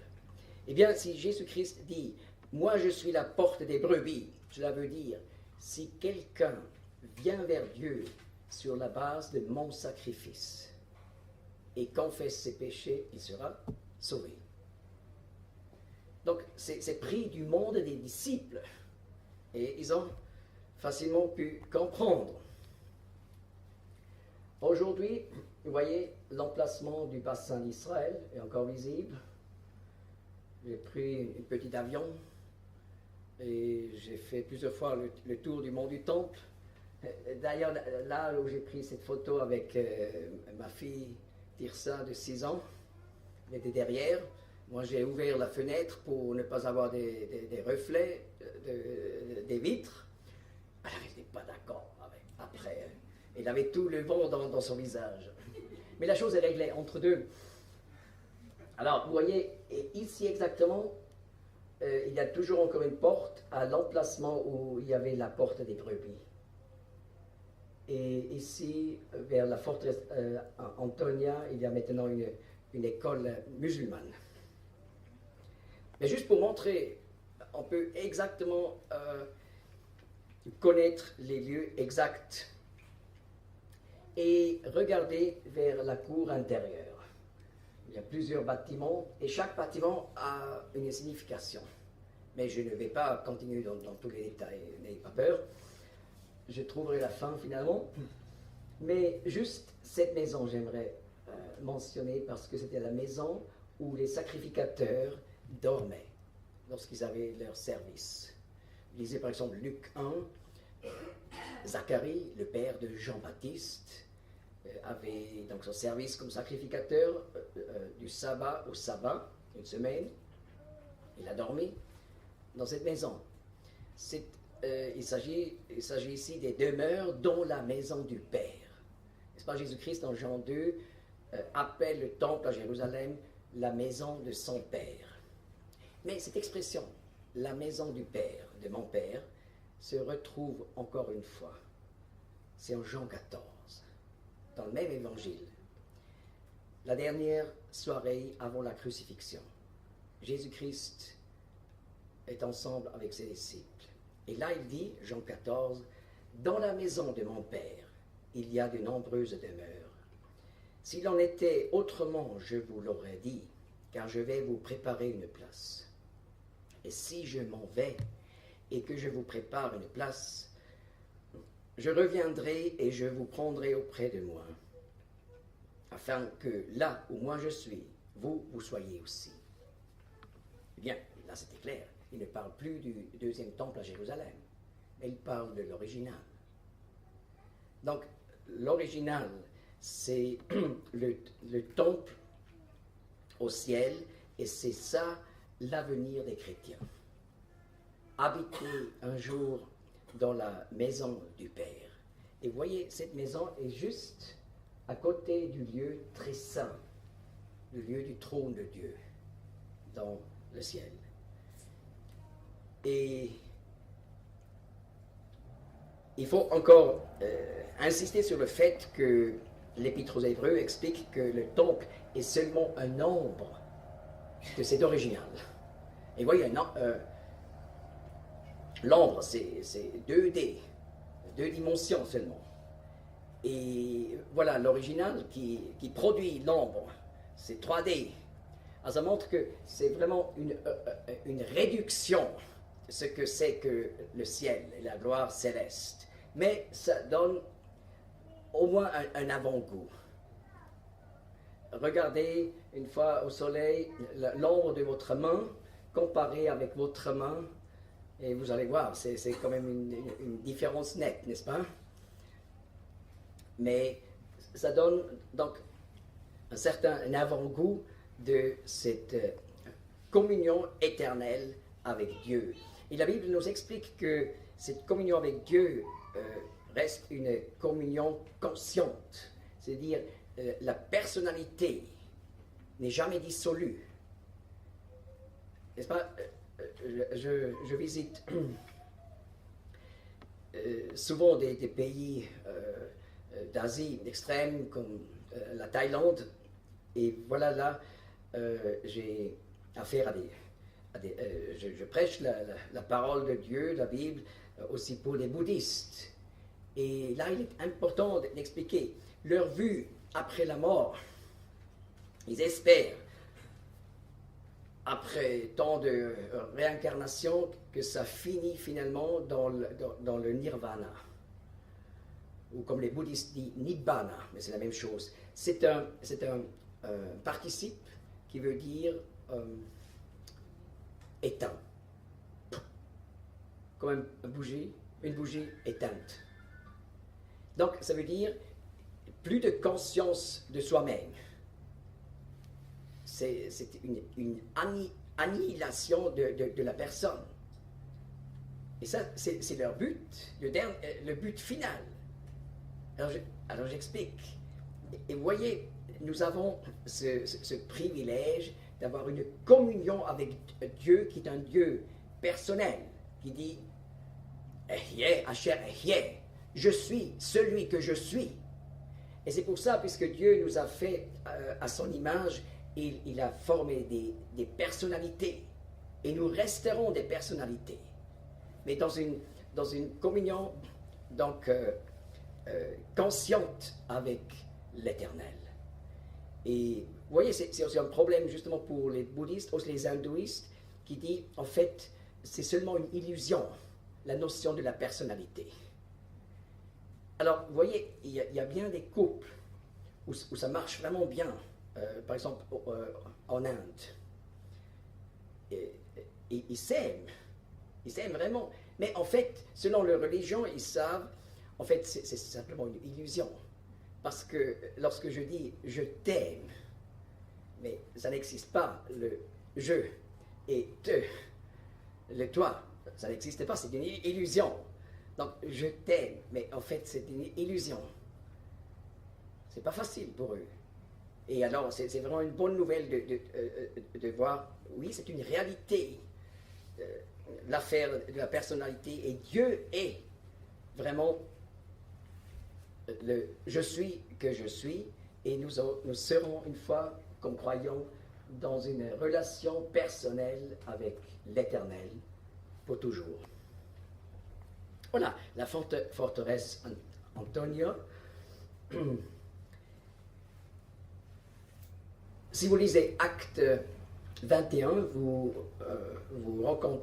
rencontrez l'histoire de Paul qui revient à Jérusalem. après des voyages.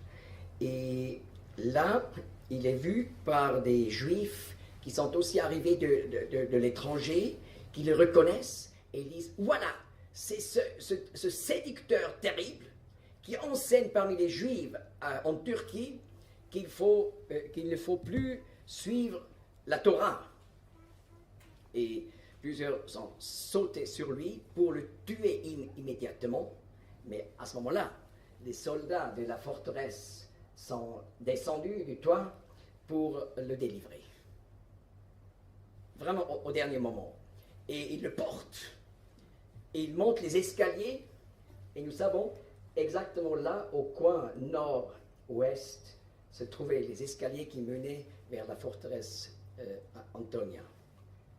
Et là, Paul demande à l'officier de la forteresse, est-ce que je peux parler au peuple? Il est stupéfait. Tu parles le grec? Oui. Il explique qui il est, parce qu'il a cru que c'était un terroriste venant de l'Égypte. Un terroriste juif venant de l'Égypte. Et il a dit, non. Il explique d'où il vient. Il lui donne la permission.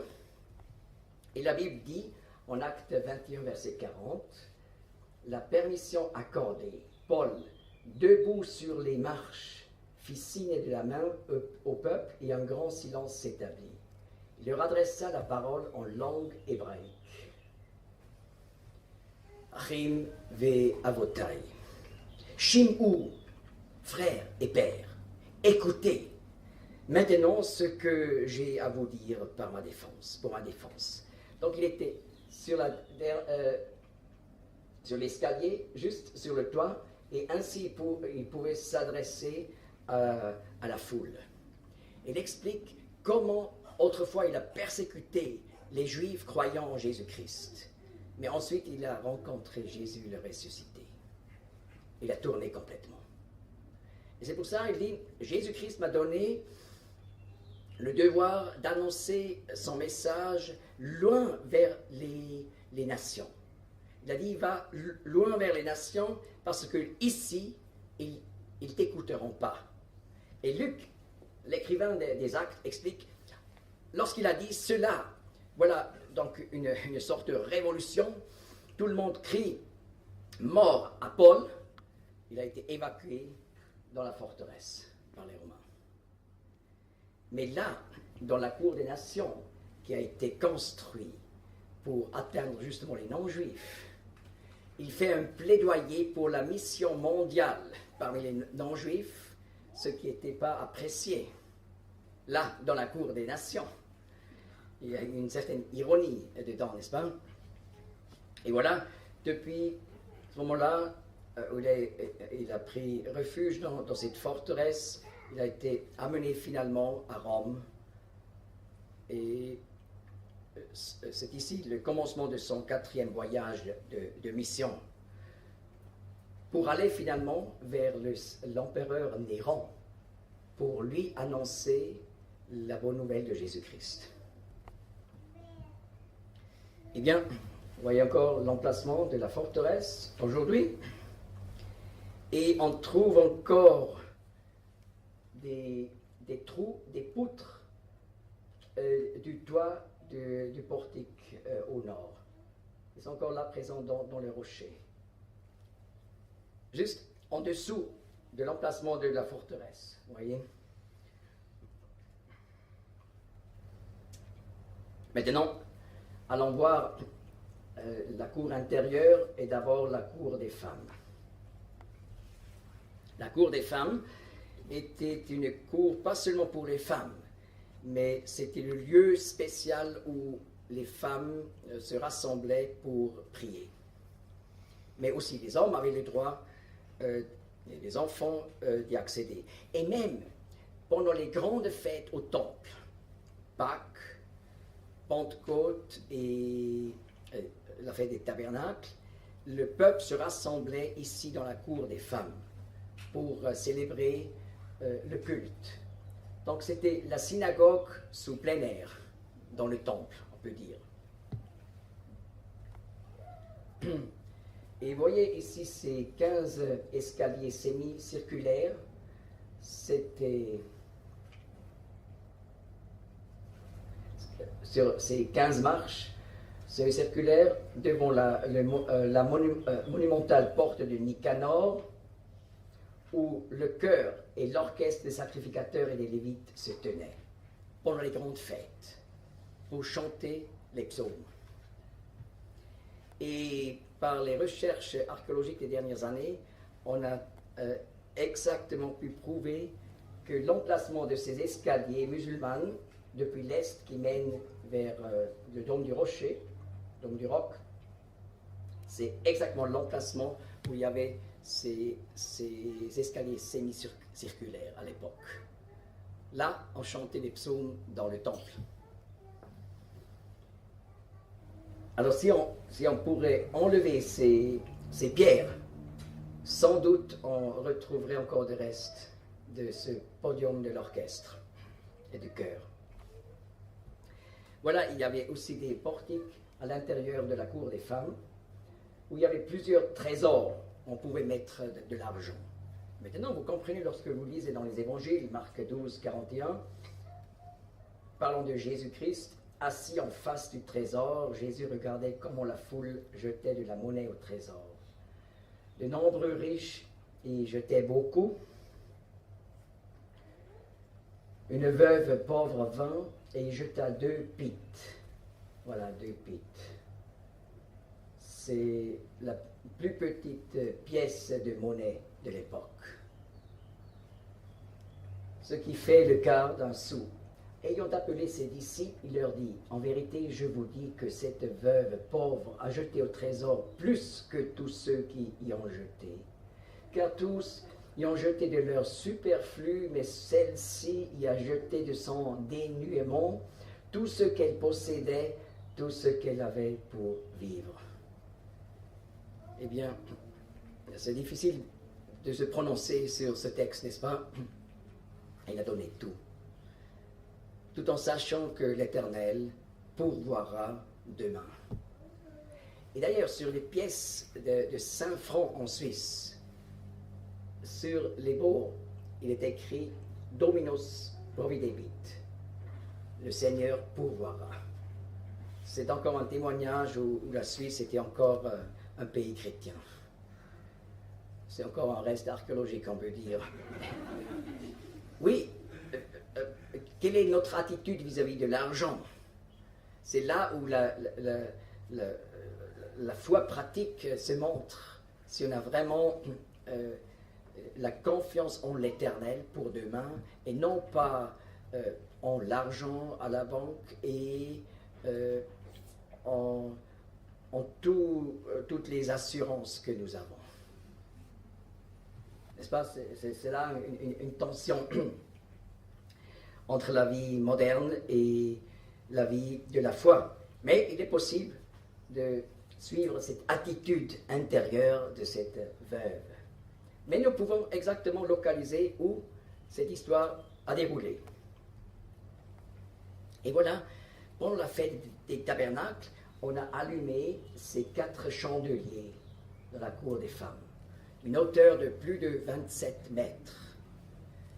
Et normalement, le culte se faisait que pendant la journée, mais c'est une exception pour la fête des tabernacles et pour la fête de Hanouka, qui reflète en quelque sorte la fête des tabernacles. Mais là, on a aussi eu le culte pendant la nuit, et on a allumé justement ces lampes. Chaque lampe, vous voyez, 4 et 4, 4 fois 4 lampes, contenait plus de 9 litres d'huile d'olive.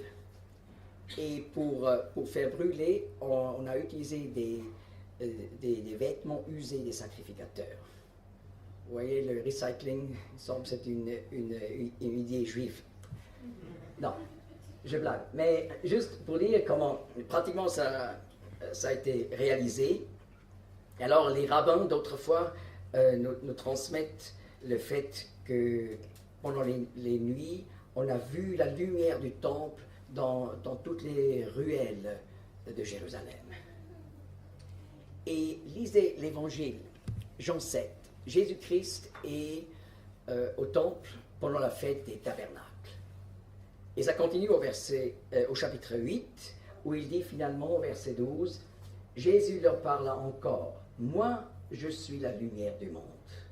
Celui qui me suit ne marchera pas dans les ténèbres, mais il aura la lumière de la vie. » Donc il explique le symbolisme de ces lampes qui donnent de l'orientation dans les ténèbres. Ça parle de Jésus-Christ qui nous donne une orientation même dans une époque où on ne sait plus ce qui est juste et ce qui est injuste, ce qui est droit et ce qui est corruption. Mais il est la lumière du monde. Vous voyez, je suis la porte des brebis, je suis la lumière du monde, et ça continue. Donc la même chose pour Hanouka. Et maintenant, nous allons vers la cour intérieure, où vous voyez l'autel et là les installations pour égorger les sacrifices. D'ailleurs, il y a des gens qui ont un grand problème avec l'égorgement juif des animaux, n'est-ce pas? Mais, ce qu'il faut bien connaître, il y a une grande différence entre égorger, par exemple, un cheval et égorger un mouton. Pourquoi? Le cheval, c'est la même chose comme l'homme. Nous avons 4 artères qui montent au cerveau pour l'alimenter. Et alors, si on égorge un cheval, on coupe les 2 artères ici, mais pas c'est de derrière. Alors, ça continue à alimenter le cerveau, et voilà, le cheval continue pendant des secondes à ressentir donc la douleur. Mais pour le mouton, on coupe avec un couteau excessivement déguisé. Et voilà, on coupe en une fois les 2. Ça arrête à alimenter le cerveau et tout de suite le sentiment de douleur arrête et l'animal perd sa conscience. Je trouve ça plus agréable que de recevoir un coup sur la tête, n'est-ce pas, comme on le fait normalement en France et en Suisse. Et alors, ça c'est le cas pour le mouton, mais également pour les chèvres, les taureaux, donc les animaux cachers.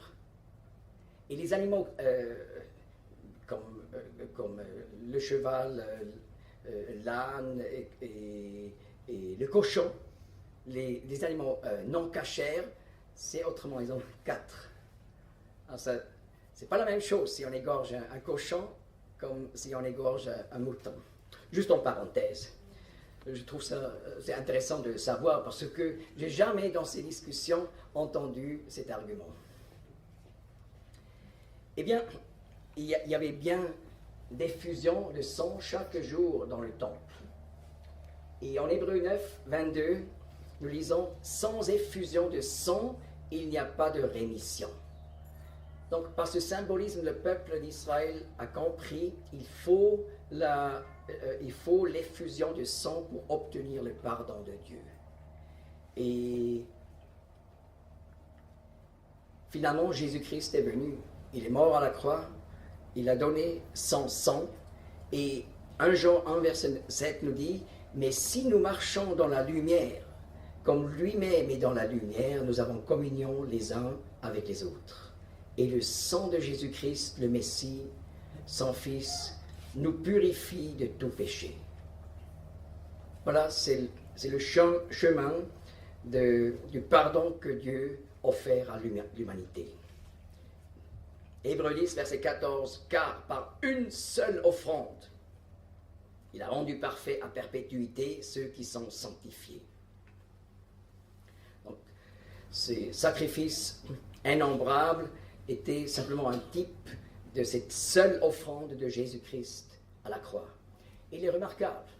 Jésus-Christ est mort à l'an 32 après Jésus-Christ. Et à l'an 70, les Romains ont détruit le temple. Et depuis, le peuple juif n'a plus de sacrifice. Jusqu'à aujourd'hui. Pourquoi? Parce que la Torah nous donne la permission pour offrir des sacrifices seulement sur l'esplanade du temple. Mais depuis la destruction de Jérusalem, les Juifs ont perdu donc, la possession du mont du temple. Plus tard, du 7e siècle jusqu'à aujourd'hui, c'est la période musulmane à Jérusalem. Et les musulmans ne veulent pas un temple juif. Donc, on ne peut pas faire des sacrifices jusqu'à aujourd'hui. Alors, quand on parle avec les orthodoxes, on peut dire, mais c'est quand même étrange, n'est-ce pas? Depuis Moïse jusqu'à l'an 70, il y avait toujours pratiquement toujours ces sacrifices au temple. D'abord au tabernacle, ensuite le temple de Salomon, deuxième temple, et maintenant plus. Mais pourquoi ce changement? C'était un changement fondamental du judaïsme. Qu'est-ce qui s'est passé au 1er siècle? Eh bien, on peut montrer, Jésus-Christ est venu, il a été rejeté, comme Ésaïe 53 le prédit, il est mort pour nos péchés. Alors, en fait, on n'a plus besoin de sacrifices d'animaux. Et c'est donc un argument qui a une valeur morale vraiment profonde. Ensuite, vous voyez là des sacrificateurs sur les escaliers juste devant le temple proprement dit. En rapport avec des holocaustes journalières, ils ont dû bénir le peuple. Par exemple, à 3 heures l'après-midi où Jean et Paul sont montés, vous vous rappelez, acte 3?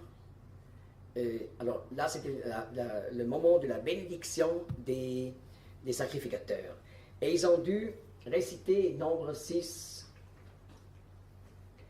Yevarechecha Adonai veyishmerecha, Ya'er panav Adonai elecha, etc. Donc en français, l'Éternel te bénisse et te garde. L'Éternel fasse lever la lumière de sa face sur toi et use de grâce envers toi. L'Éternel lève sa face sur toi et te donne la paix. Et ils mettront mon nom sur les fils d'Israël, et moi, je les bénirai. Alors, on a appris, Dieu peut nous bénir et nous garder, mais cela sur la base du sacrifice de substitution. Ensuite, vous voyez là, vers l'entrée du temple proprement dit, sur les 2 colonnes, il y avait là une vigne d'or. Et Jésus-Christ, en Jean 15, fait allusion à cela en disant « Moi, je suis le vrai cep, et mon Père est le cultivateur. Demeurez en moi comme moi en vous. De même que le sarment ne peut pas de lui-même porter du fruit, à moins qu'il ne demeure dans le cep. De même, vous non plus, vous ne le pouvez pas, à moins que vous ne demeuriez en moi. » Eh bien, le cep représente Jésus-Christ. Et nous savons, les sarments ne savent pas produire des fruits. Ils doivent être dans une relation vivante avec le cep. Et ainsi, Jésus-Christ explique le vrai christianisme. C'est avoir une relation vivante avec Jésus-Christ. Ce n'est pas produire des bonnes œuvres par ses propres forces, et par ses propres initiatives, mais il faut simplement la vie et la relation vivante avec Jésus-Christ. Ensuite, verset 5, « Moi je suis le cep, vous les sarments, celui qui demeure en moi et moi en lui, celui-là porte beaucoup de fruits, car séparé de moi, vous ne pouvez rien faire. » Vous voyez tout ce symbolisme. Moi je suis la lumière du monde, je suis la porte des brebis, je suis le vrai cep. C'est le symbolisme du temple. Maintenant, nous entrons dans le lieu saint où il y avait l'autel de l'encens. Et cet encens brûlé chaque jour, on savait la signification, ça parle de la prière agréable à Dieu. Dans le psaume 141, David dit que ma prière vienne devant toi comme l'encens. Il y avait là aussi la menorah d'or, cette lampe à 7 branches. Mais qu'est-ce que cela signifie? Eh bien, lorsque Paul a tenu un discours devant la cour de justice du roi Agrippe II, il explique qu'il n'est pas un faux docteur. Il enseigne simplement la Bible. Et là, en Acte 26-22, il dit « Sans rien dire d'autre que ce que les prophètes et Moïse ont annoncé, comme devant arriver. » C'est-à-dire que le Messie serait soumis aux souffrances, et que le premier, par la résurrection des morts, il proclamerait la lumière aussi bien au peuple qu'aux nations. Et on devrait trouver ça dans les livres de Moïse. Mais vous pouvez lire les 5 livres de la Torah. Vous ne trouvez pas de passage qui dit que le Messie serait soumis aux souffrances et que le premier, par la résurrection des morts, il proclamerait la lumière. Qu'est-ce que ça veut dire? Mais arrêtez au chapitre 25 du livre de l'Exode, où vous trouverez la description de la menorah, comment produire la menorah. Et le premier artiste devait prendre un talon, donc environ 40 kilos d'or pur, pour produire ce chandelier. Mais il n'avait pas le droit de rendre l'or en liquide. Il fallait le travailler par les marteaux. C'est clairement dit. Eh bien, vous voyez, dans les lampes, il y avait l'huile d'onction, donc l'huile des olives. Et cela parle du Messie, parce que le mot Messie, Mashiach en hébreu, veut dire loin, celui qui est loin d'huile d'olive. Donc, le Messie devrait souffrir. Eh bien, ce chandelier était fabriqué à coups de marteau, serait soumis aux souffrances. Ensuite, c'est prescrit de mettre 22 fleurs d'amandier. Et voilà, il faut aller en Israël en février pour voir les amandiers. Fin janvier, début février. Alors, avec leurs fleurs blanches, ils annoncent la nouvelle vie du printemps. Donc, ça parle de la résurrection, n'est-ce pas? Eh bien, serait soumis aux souffrances et que le premier, comme les amandiers, qui commencent les premiers en Israël à fleurir, par la résurrection des morts, il proclamerait la lumière. Voilà cette lampe de lumière. Donc, il ne dit pas, si on a un peu de la fantaisie, on pourrait voir un symbolisme dans la menorah. Non, il dit, Moïse a dit. Donc, pour dire, c'est voulu ce symbolisme par Dieu. C'est exprimé en langage figuré. Et en plus, il y avait la table des pains de proposition. Une table d'or pur avec 12 pains qui représentent le peuple de Dieu, de 12 tribus. Eh bien, il est merveilleux de voir aussi cette table est une image de Jésus-Christ le Messie qui nous porte son peuple devant la face de Dieu. Et Ésaïe 46, verset 4 dit, Dieu parle, « Jusqu'à votre vieillesse, je suis le même, et jusqu'aux cheveux blancs, je vous porterai. Moi, je l'ai fait, moi, je porterai, et moi, je chargerai sur moi, et je délivrerai. » Un Dieu qui nous porte à travers de la vie. C'est merveilleux. Et voilà, il y avait un voile de séparation entre le lieu très saint et le lieu saint. Et ce voile de séparation indiquait qu'il y a un problème entre Dieu et l'humanité. Nous sommes séparés de Dieu. parce qu'on n'avait pas accès au lieu très saint. Seulement le souverain sacrificateur, une fois par an, au jour du pardon, Yom Kippour, il avait accès, mais là, avec le sang d'un sacrifice.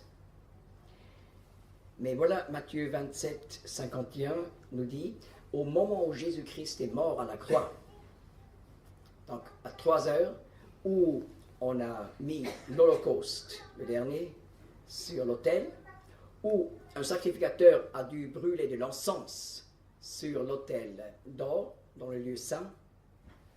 Et voici, le voile du temple se déchira en deux, depuis le haut jusqu'en bas. La terre trembla, les roches se fondirent. Qu'est-ce que ça voulait dire? Maintenant, l'accès à Dieu est ouvert. C'est ça le message du Nouveau Testament. On peut dire, le Dieu dans le judaïsme est le même Dieu comme le Dieu du Nouveau Testament. Mais Dieu dans l'Ancien Testament, c'est le Dieu derrière le voile. Et le même Dieu dans le Nouveau Testament est le Dieu qui maintenant s'est révélé complètement et nous invite à accéder à lui sur la base de l'œuvre parfaite de Jésus-Christ à Golgotha. Et voilà, nous entrons dans le lieu très saint où il y avait l'Arche de l'Alliance. Mais il faut dire, l'Arche de l'Alliance était seulement présente dans le tabernacle, autrefois, dans le temple de Salomon, mais dans le deuxième temple, on n'a plus mis l'Arche de l'Alliance. C'était une salle vide. Mais vous voyez, les recherches archéologiques, on a trouvé exactement les traces où était le lieu très saint. Un carré de 20 coudées sur 20 coudées. Alors on sait exactement aujourd'hui l'emplacement du voile qui séparait. Et vous voyez là, au centre, il y a là une dépression vraiment en parallèle avec les murs qui sont, où on trouve encore les traces, les murs d'autrefois. Donc en parallèle, et voilà, cette dépression correspond exactement à la grandeur de l'Arche de l'Alliance. Donc une largeur de 131 cm, ce qui est exactement 2 coudées et demi, les coudées royales qui sont 52,5 cm. Ça correspond exactement. Et la largeur correspond aussi parce qu'il n'y avait pas seulement la largeur de l'Arche de l'Alliance, mais en plus, il y avait un espace de 21 cm pour mettre le Deutéronome, le rouleau originel de Moïse, le 5e livre de Moïse. Alors, on trouve cet emplacement. Et voilà, dans le deuxième temple, le souverain sacrificateur n'a plus mis le sang du sacrifice du Yom Kippour sur l'Arche de l'Alliance, mais il l'a mis simplement dans la dépression, ici, les rochers.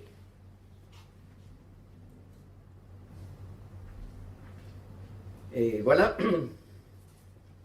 le rocher dans le dôme du roc, c'est le rocher ici, qui a vers l'est une pente naturelle et qui descend jusqu'à un niveau de 3,15 mètres.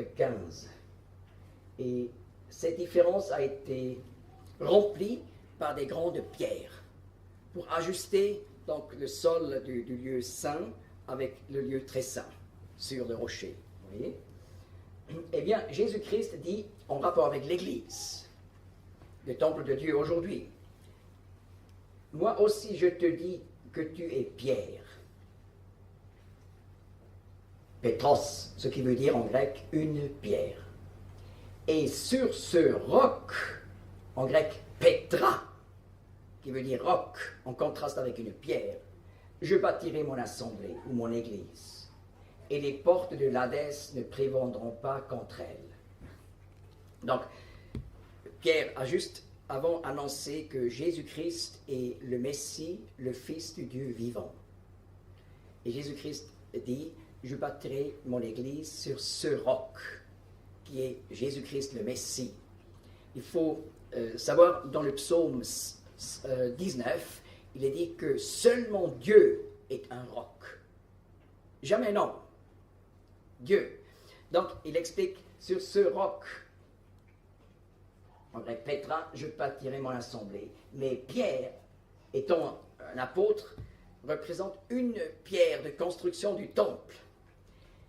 Mais quand même, c'est spécial, parce que Éphésiens 2, verset 20 dit que l'Église, ayant été édifiée sur le fondement des apôtres et prophètes, Jésus le Messie lui-même étant la pierre maîtresse de l'angle.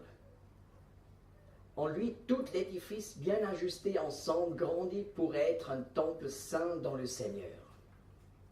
Eh bien, ce fondement des apôtres et prophètes, ce sont les pierres qui étaient mises sur le fondement du roc. Donc il y avait deux fondements, vous voyez, le fondement du roc et voilà des pierres sur le fondement du roc qui représentent les apôtres et prophètes du Nouveau Testament. Et Jésus-Christ, la pierre maîtresse de l'angle, ce rocher est la maîtresse pierre de l'angle, parce que le temple a été construit selon la position de ce roc. Par exemple, le mur est, qui n'a jamais changé sa ligne depuis Salomon, est en parallèle avec cette pente naturelle du rocher à l'ouest. Donc on a bâti ce mur en parallèle avec cette pente naturelle du rocher. Vous voyez, c'est la maîtresse pierre du coin, comme on a appelé cette pierre qui est fondamentale dans les constructions de l'Antiquité. J'aimerais finir juste par le sujet de bâtir le temple. Comment les Juifs, autrefois, ont pu construire une telle maison?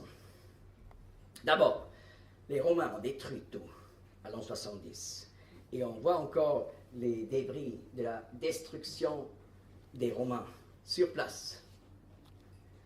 Et voilà, Paul dit, en rapport avec l'Église, 1 Corinthiens 3, si quelqu'un corrompt ou détruit le temple de Dieu, Dieu le détruira. Car le temple de Dieu est saint et tel vous êtes. Mais je veux parler encore de bâtir, non pas de détruire. Il y avait une carrière excessivement grande au nord, d'ailleurs plus haut placée que l'esplanade du temple. Et là, on a pu prendre des pierres énormes pour descendre et amener au temple. Vous voyez, on a travaillé de cette façon dans la carrière, on a préparé les pierres pour y mettre dans cet espace du bois. On a ajouté de l'eau, et ainsi le bois s'est agrandi et a brisé cette grande pierre en deux morceaux, pour avoir deux pierres. Et voilà, Pierre appelle les croyants des pierres vivantes du temple comme maison de Dieu spirituelle aujourd'hui. Une des plus grandes pierres qu'on a trouvées du temple, c'est celle-ci. D'ailleurs, dans ce tunnel qui continue la ligne du mur de lamentation. Je vous ai expliqué qu'on a fait au-dessous les maisons. Eh bien, cette pierre a une longueur de 13 mètres 70, hauteur de 3,5 mètres, largeur de 4 mètres 60, et vous voyez le poids presque 600 tonnes. Et c'est déjà mis sur un premier rang de pierre, une première couche de pierre. Mais comment ils ont fait ça? Et vous voyez là, dans la maquette, on a même représenté ces pierres qu'on trouve, là particulièrement grandes, ici dans les fondements. Eh bien, on a construit de cette façon, puisque Jérusalem est particulièrement en danger de tremblement de terre.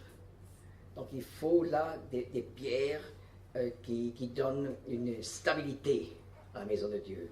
Quand on applique ça à l'Église, il faut des personnes qui donne de la stabilité, n'est-ce pas? Lorsqu'il y a, là où il y a des êtres humains, il y a tout le temps des problèmes. C'est normal si des chrétiens ont des problèmes.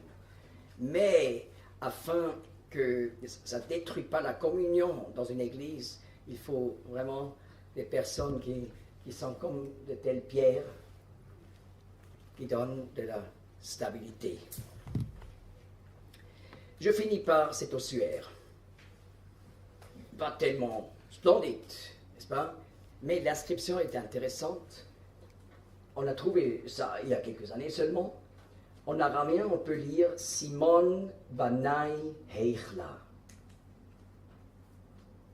Ce qui veut dire Simon, bâtisseur du temple. Eh bien, on ne connaissait pas jusqu'alors ce Simon. Mais maintenant on sait, c'était une personne qui jouait un rôle, sans doute important, lorsqu'on avait bâti le deuxième temple à Jérusalem. C'est quelqu'un qui n'a pas détruit, c'est quelqu'un qui a bâti. Et je me demande parfois qu'est-ce qu'on pourrait mettre sur un tombeau comme inscription, n'est-ce pas? Il y a, pour beaucoup de gens, on pourrait mettre qu'ils ont beaucoup travaillé dans leur vie, ils avaient beaucoup de la peine dans leur vie, mais ça, on pourrait aussi écrire sur un tombeau d'un cheval, n'est-ce pas? Mais lorsque tout un jour est oublié, ce que nous avons fait, mais qu'est-ce qui restera? Et si on pourrait mettre Simon, ou en français c'est la même chose, il y a aussi la forme féminine, Simon Banai Heichla. Il a bâti, il a contribué, il a aidé, il a soutenu, il a bâti. C'est merveilleux. Eh bien, la dernière photo, Jésus-Christ a dit « Je suis la lumière du monde ». Mais maintenant, il n'est plus là. La Bible nous dit il est allé au ciel. Il va revenir un jour. Mais entre deux, voilà Matthieu 5, verset 14, Jésus-Christ dit à ses disciples « Vous êtes la lumière du monde ». Donc, ceux qui croient en Jésus-Christ et ont reçu la force pour vivre selon Dieu, il devrait être cette lumière qui donne de l'orientation dans une société sans orientation. Être la lumière du monde, des chrétiens qui forment aujourd'hui ensemble ce temple spirituel. Merci de votre attente. Merci.